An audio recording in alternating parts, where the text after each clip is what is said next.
Dear students, I welcome you to this lecture. Since last few lectures, we have been dealing with different phrases. Today we are going to discuss verb phrase. Verb म्हणजे क्रियापद. तर म्हणजे verb phrase नेमकं exactly कशाला म्हणायचं. So initially we are going to understand it. So I have given two definitions. So this is the first definition and this is the second. Okay, so let's think about the first definition. It is a group of words which functions in the same way as a single word verb functions. अवघड काहीच नाही हे समजून घेणं.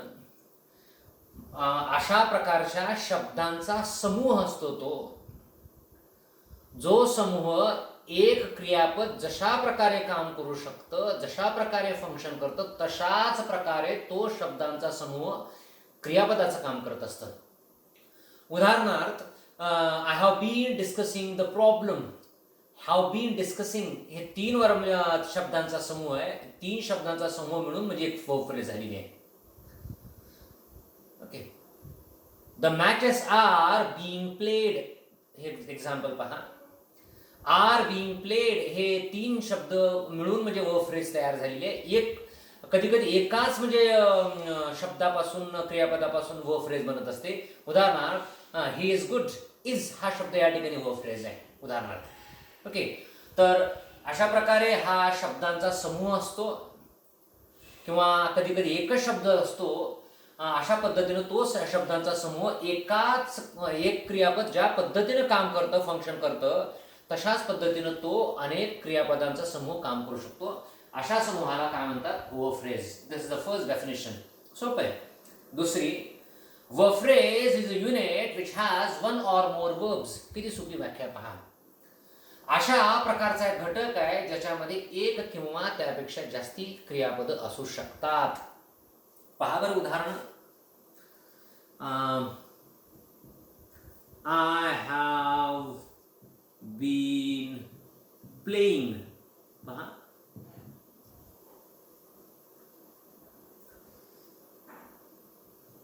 he had visited.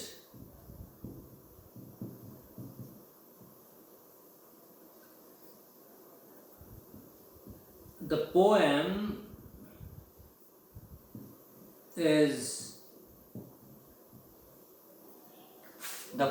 is being read. पहा या ठिकाणी तीन आहे शब्द. पहा, हॅव बीन प्लेइंग हा तीन शब्दांचा समूह मिळून वर्ब फ्रेज बनते. हॅड विजिटेड दोन शब्दांचा समूह मिळून वर्ब फ्रेज बनते. इज बीइंग रेड तीन शब्दांचा मिळून वर्ब फ्रेज बनते. आता पहा, इथे उदाहरण लिहितोय. I will have been singing.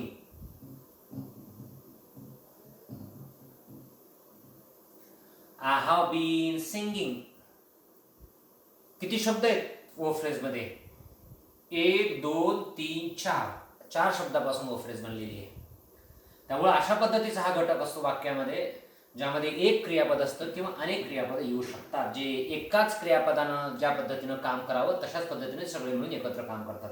So this is something important. आता या सगळ्या वाक्यामध्ये जर तुम्ही पाहिलं, शेवटचं वर्ब पहा. ओके, टिक केलेले सगळेच्या सगळे शेवटचे वर्ब हे म्हणजे काय? मेन वर्ब आहे. तुम्हाला माहितीच आहे मेन वर्ब कशाला म्हणतात. मेन वर्ब शिवाय त्या वाक्याला अर्थच प्राप्त होत नाही. आणि त्याच्या अगोदर आलेले सगळेचे सगळे वर्ब, विल हॅव बीन असेल, हॅड असेल, इज बीइंग असेल, हे सगळे या म्हणजे काय, ह्याला काय म्हणतो आपण? हेल्पिंग वर्ब म्हणतो.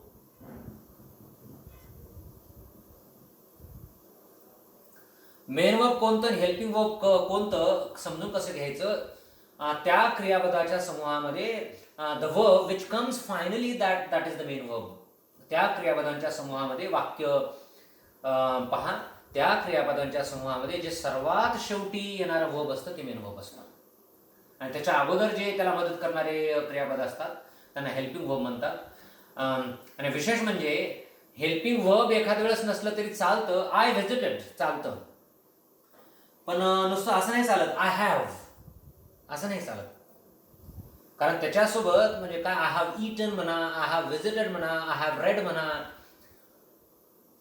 म्हणजे वाक्यामध्ये मेन वर्ब असणं कंपल्सरी आहे आणि हेल्पिंग वर्ब असणं तसं ऑप्शनल आहे.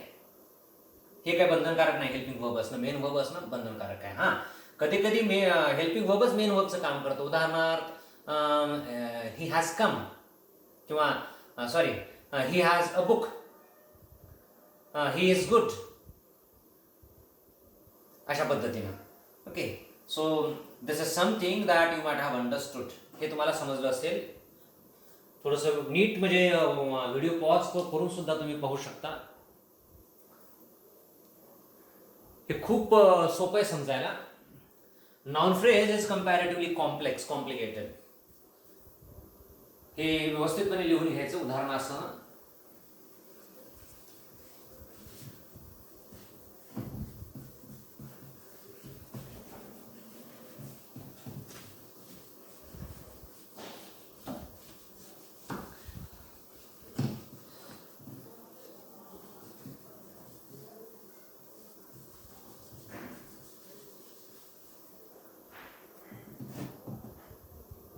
So now we are going to in detail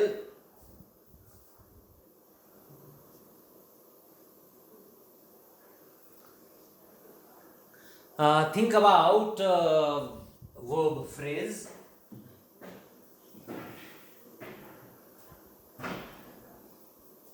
Look at this. So this is the verb.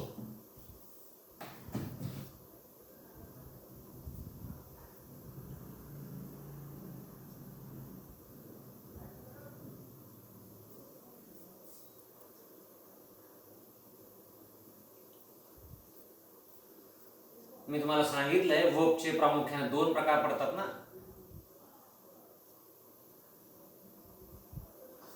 So this is main oblique lexical verb. Main वर्बला लेक्सिकल वर्ब सुद्धा म्हणतात. Okay, main or lexical verb. आणि helping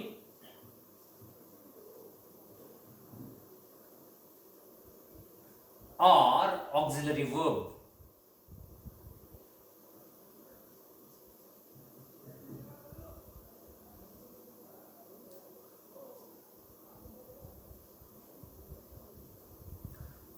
So verbs are of 2 types. 2 प्रकारचे क्रियापद असतात. एक main verb म्हणजे मुख्य क्रियापद, आणि हेल्पिंग किंवा ऑक्झिलरी वर्ब म्हणजे काय, सहाय्यकारी क्रियापद. In this way main verb मध्ये तसे पुन्हा एकदा 2 प्रकार पडतात. मेन वर्ब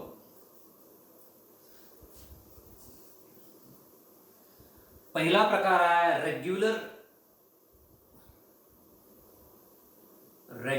मेन वर्ब, आणि दुसरा प्रकार आहे इररेग्युलर.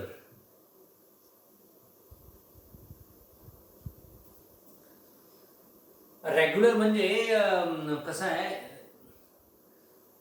यामध्ये ईडी फॉर्म असतो.